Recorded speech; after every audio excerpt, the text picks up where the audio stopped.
Saat matahari mulai redup dan langit berubah menjadi biru kehitaman, Rudy, seorang pekerja malam di pabrik tekstil yang terletak di pinggir kota, mulai mempersiapkan shift malamnya.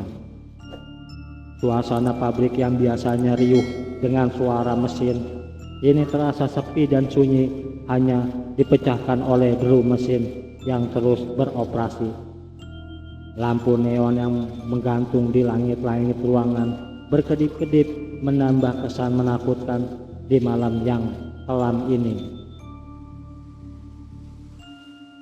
Rudy mengatur alat-alat kerjanya dengan cekatan, meski ada rasa aneh yang mulai menyelimuti dirinya. Jam menunjukkan pukul 10 malam saat ia mendengar suara samar seperti bisikan dari sudut ruangan. Suara itu seperti datang dari jauh, namun cukup jelas untuk membuat Rudy berhenti sejenak dan menoleh ke arah sumber suara.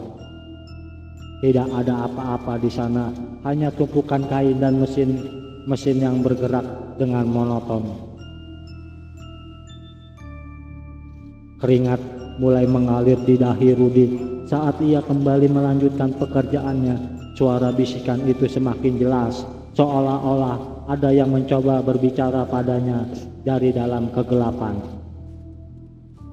Ia mengusap keringatnya yang membasahi keningnya dan memutuskan untuk mengecek panel kontrol mesin, berharap suara tersebut hanya berasal dari gangguan teknik.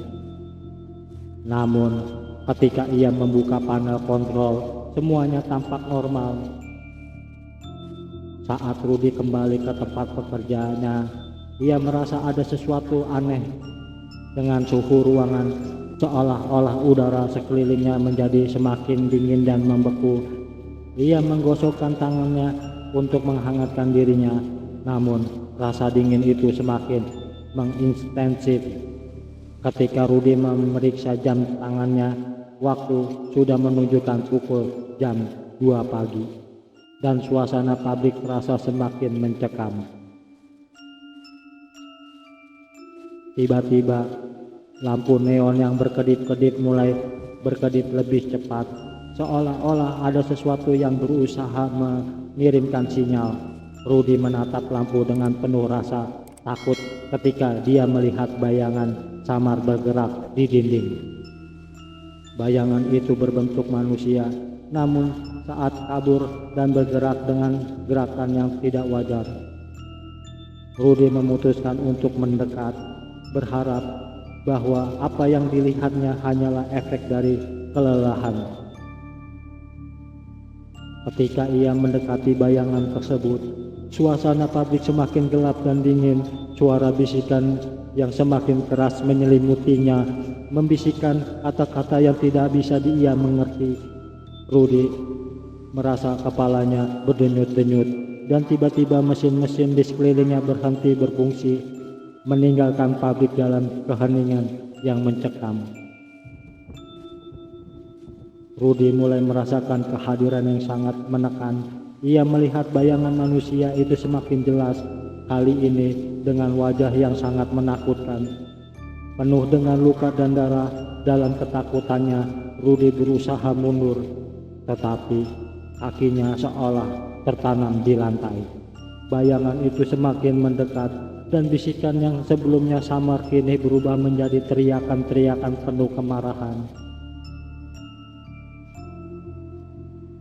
Saat ia akhirnya berhasil bergerak mundur, Rudy menyadari bahwa ia tidak bisa keluar dari pabrik. Pintu-pintu yang biasanya mudah dibuka kini terkunci rapat, seolah ada kekuatan lain yang menghalangi jalannya.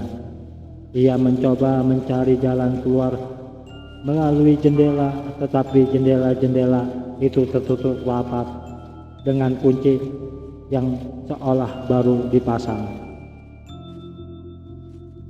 Dalam keadaan putus asa, Rudy kembali ke arah mesin dan melihat sebuah buku tua di atas meja.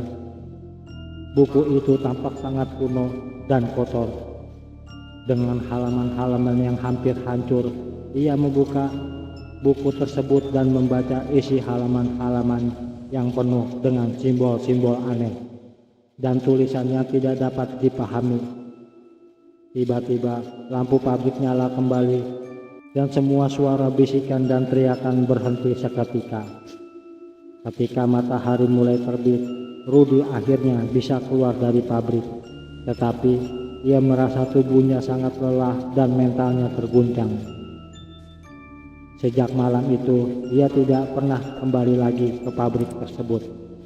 Ketika tentang gangguan mistis yang dialami tersebar di antara para pekerja, dan pabrik itu pun menjadi tempat yang dihindari oleh banyak orang. Meskipun tidak ada yang tahu pasti yang terjadi di malam itu, kisah Rudy menjadi legenda yang menakutkan bagi siapa saja yang mendengarnya.